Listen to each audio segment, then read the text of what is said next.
Ушу кечеден бери болуп аткан окуяларга токтолуп кетсеңиз, сиз ГКМдин башчысы катары кандай кабыл алып жатасыз? Бул жерде бизде азыр бир эле маселе каралып атат. Мына кече өзүңүздөр жакшы билгендей, Борбор шайлоо комиссиясынын сайтында жанагы болгон сбой боюнча, ал сбойдун сыртта сбой болгондугу, анын эч кандай системага тиешеси жоктугун биз айтып келе жатабыз. Жана муну биз заказ этип, ошондой маалда кечинде Ахмат Келбеков тарабынан ошол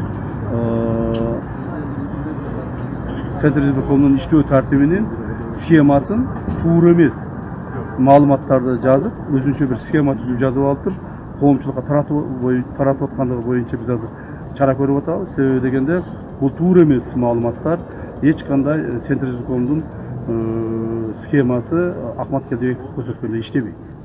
Ал өздөрүнө тууралап, ушундай коомчулукка бир мындай ишенбейчүлүктү туудуруш үчүн, коомчулукка кандайдыр бир туура эмес маалымат жеткизиш үчүн аракеттер кылышкан.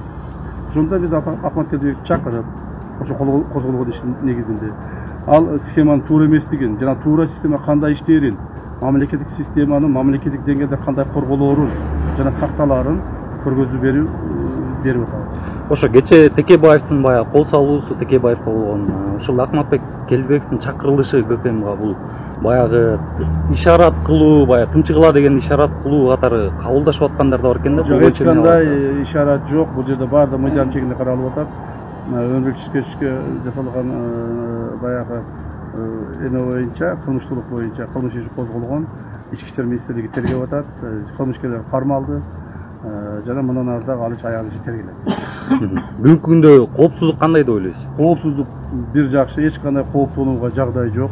Мамлекетибизде, мамлекет территориясында бардык жерлерде кооптуу эч кандай жагдай жок. Бир гана ошол чек ара тилкелеринде 3-4 күндөн бери бир аз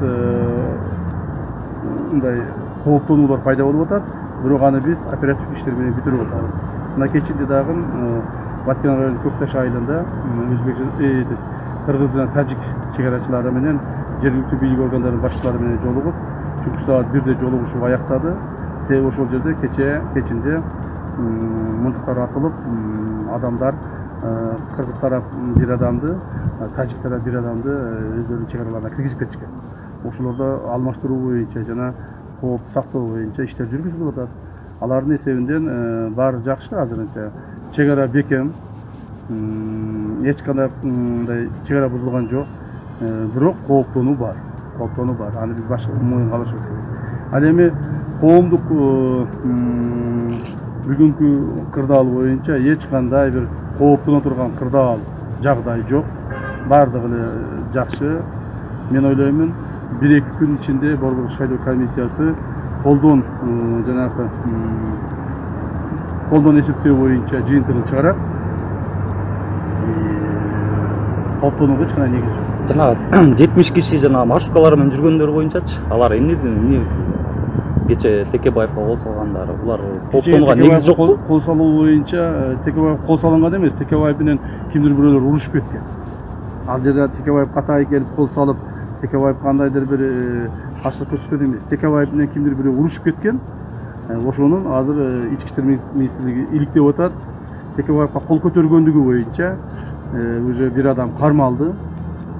Мен ойлоймун, бардыгы мыйзам чегинде жооп тартылат.